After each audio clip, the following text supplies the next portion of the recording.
Hi, I'm Gigi. And I'm Jeff. Today we're just making some general observations. Uh, I like to compare it to wine. People are like wine. They all come from grapes. Some are more cultured, some are wild. There's varieties, both red and white. The region and the year has an effect on them. They take on properties of the environment. True. Some wines are sweet, others full of spice.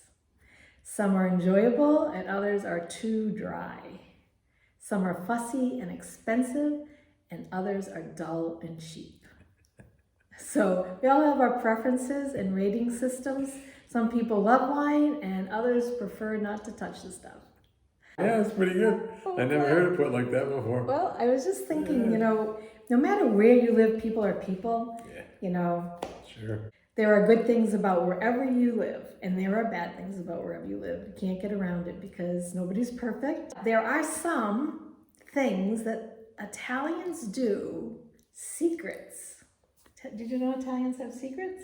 Well, everybody's got secrets, but we want to talk about the good ones that we've noticed. Yes, we do. What's one of the things you noticed? Well, it's very impressive how well kept Italian people are in general. I mean, when they're working during the day, of course, they have regular jobs, so they have the appropriate attire for painting or masonry work and all that stuff. But at night, when they go out to dinner, perhaps, in the passeggiata, which is walking with the family and spending time, they're very well kept. It's very noticeable. And They dress up. Yeah, they put on their ties and jackets. Very stylish, very nice looking, very well groomed, well manicured, well kept, if you will. And it's obvious from the youngest child to the oldest adult. Even the seniors, older than myself, they are very well dressed and very stylish. It's impressive. I'm impressed by it. It's true. And some of the things about living simply, you think just because you're living simply, do you have to look all like frumpy and and like cheap, cheap Right. outfit? The country bumpkins, if you will. Yeah. Personally, it's very comfortable. No, you don't want to be too boho, I mean, you got to balance it all out. But one of the things I enjoyed, there's less pressure on following fashion trends. Instead, having timeless pieces that are sustainable, True. Wearable, they're carefully sewn, and instead of the throwaway clothes, each season you have to throw them away, start all over again. And that's not living simply, because we want to keep our things that we buy lowered and things that we, more sustainability in fashion. So we see the value in fewer well-made items rather than cheap throwaways. So I guess what you really want is perennials, not annuals. People are like flowers. Clothing is like flowers. Yeah, some are good for once in a year. You got to get rid of them. Once every year, you got to throw them out, buy new. But I remember my grandparents were having the same clothes for years. And they always looked well made. They just always looked good. They timeless pieces. And they never left the house without a suit, a tie. They wore fedora all the time. It was just had an overcoat or whatever if the weather was looking a little inclement. They always were dressed for business, pleasure, didn't matter. Yeah. Those things are gone by the wayside. Those types of lifestyles, you but just don't see them in Italy, anymore. People still do dress up like that. They do. And I think that's what we find impressive. Yes. The thing of it is that they take pride in how they look. Very much so. Like we come from Florida, and you go to Walmart and people are in their pajamas, flip-flops, and it's like unbelievable. But that is the reality It's of lifestyle. living. Yeah.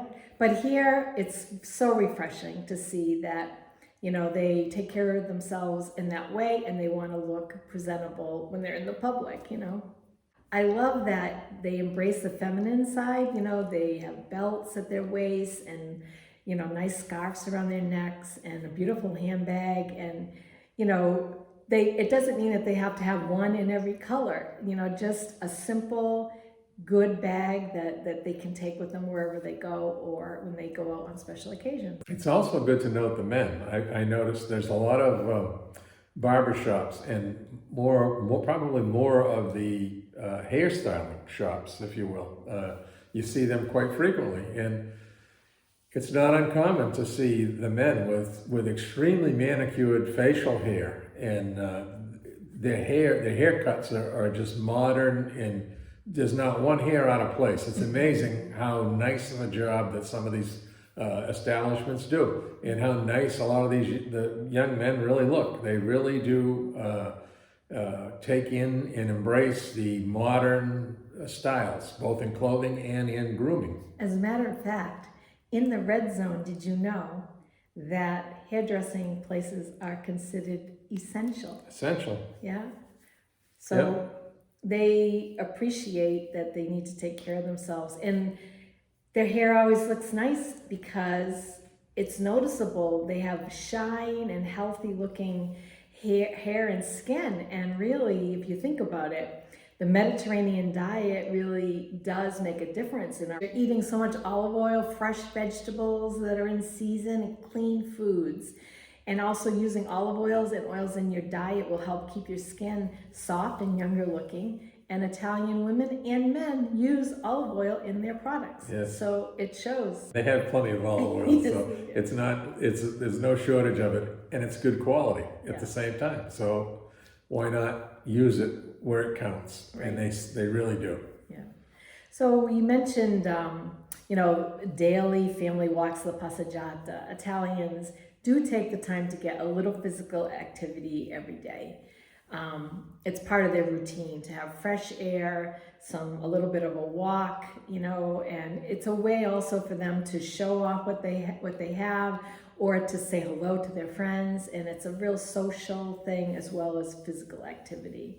It's something that we could implement in our life. A simple way of getting exercise is just walking. You don't need any equipment. Right. You don't need a gym membership. You can just enjoy the beautiful earth, walk somewhere that you really appreciate. Like we like to walk by the sea. Other people might enjoy the mountains or, whatever you prefer, If you spend any time in Italy or Sicily, you'll find that in all these villages, they tend to be hilly. It's not flat ground. And if you live here, the parking is a problem usually and that kind of thing. So you have a tendency to walk. Mm-hmm. And usually there is a grocery store and all those type of essentials, a pharmacy and whatnot. It's within walking distance of your house. It's within 5 or 10 minutes of your house, your apartment, or whatever. But a lot of times it's uphill and downhill, and it's a little bit of a workout. So if you carry a couple of grocery bags, back from the store, and you're going to walk up a few of these slopes and grades and hills to get back up to your apartment, and then maybe a flight of stairs at you or whatever, it's a workout. Yeah, it generally is, and it's just a hill. Our driveway is, right down. I don't know what the percentage of the grade is, but it's fairly steep. Living more simply is being less stressed and balanced. And I think Italian lifestyle promotes that balance because they do work, but they also enjoy simple pleasures, like having a lunch together with family. They go home from work and they all eat together. And it shows appreciation for, the food that you're having. And they take long vacations. Sometimes August is completely closed. Here in Sicily, it's like, I think it's all through Italy, but they take a long time off for rest. And that's more balanced than working like so hard in some cultures. So that does add, contribute to their health. And they take time for themselves, like making sure that they get their hair cut and, eat well and that type of thing. And like I said, this doesn't mean every single Italian is this way. We're just saying the good things that we see that we can learn something from and adopt in our lifestyle, and we share with you so that you can also do the same. But living a simple life is a balanced life, and less stress comes along with that. Always a good thing. Yes. This is a lifestyle that we, like to adopt, and one of the reasons why we live here. So we've heard all these ideas before. It's really not a secret, but I guess the secret's out. What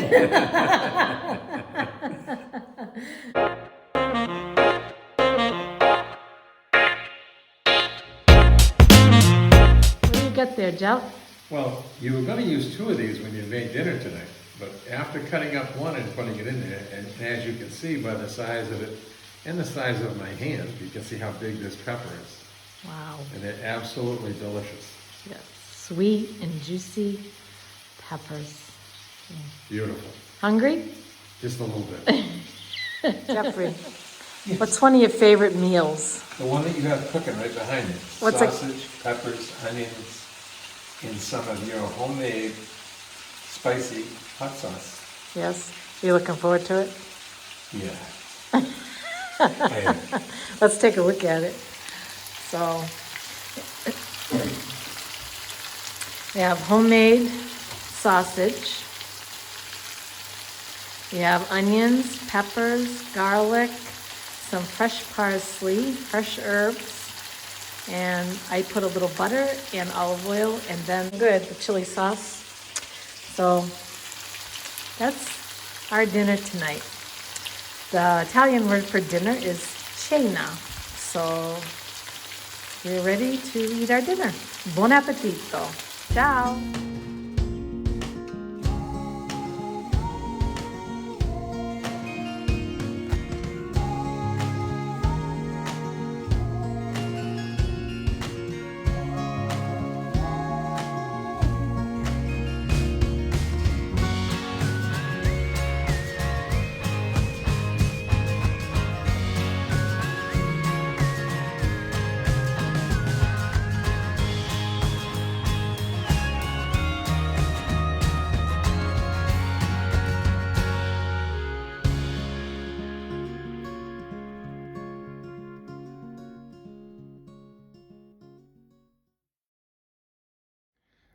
all right, today we're, well, I'm holding the camera. Gigi is cleaning some squid. So she's gonna reach up inside the, inside of what we know is the tube and grab the insides and pull it out, along with any ink or any waste that comes out. And she's gonna, usually there's a couple of feeler tentacles, but those are already been removed.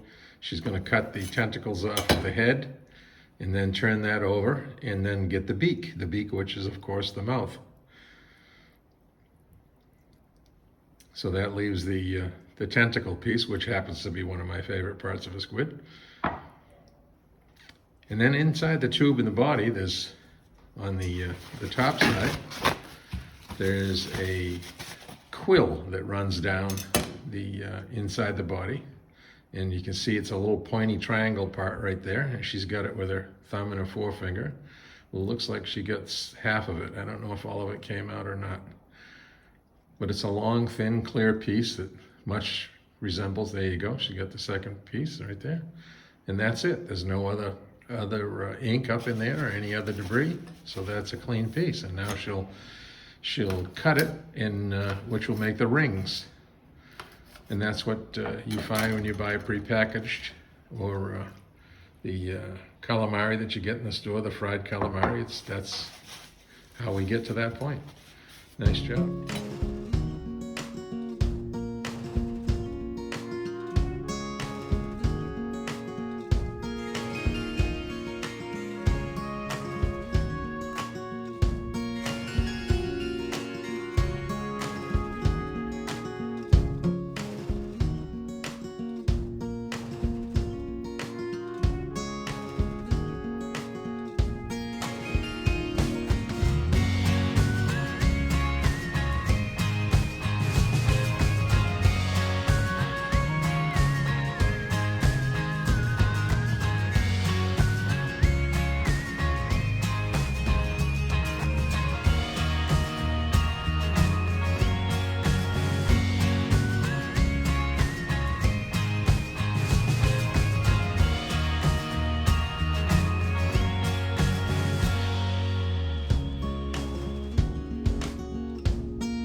Jeffrey, Yes, Jay. I made you something.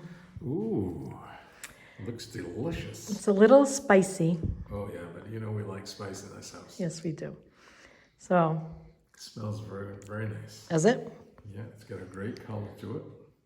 I'm assuming it's the calamari that you were cleaning earlier. Yes, calamari and salt and pepper calamari Yes. and a spice sauce because I didn't have the banana peppers that I usually like to fry it in. Right. Well, that's okay. Yeah. We'll make it work. Okay. I'm sure. Can you let us know how it is? I soaked it in milk to get it tenderized. Very, very tender. I thought so too. Mm-hmm. It surprised me. Yeah. Squid tends to be a little chewy especially if you overcook it. And Obviously, I this cooked is- it very quickly because Yep. I thought it was cooked enough. Mm-hmm. It's delicious. Is it? Mm-hmm. Is it too spicy? Okay. No male. Buon appetito. Grazie mille. But we hope you enjoy the time that you spent with us. We appreciate you taking the time to share in our day. And we send love and greetings here from Sicily and hope that you subscribe and, follow us along if you enjoy two old people living in Sicily and sharing their ideas. Ciao. Ciao, ciao.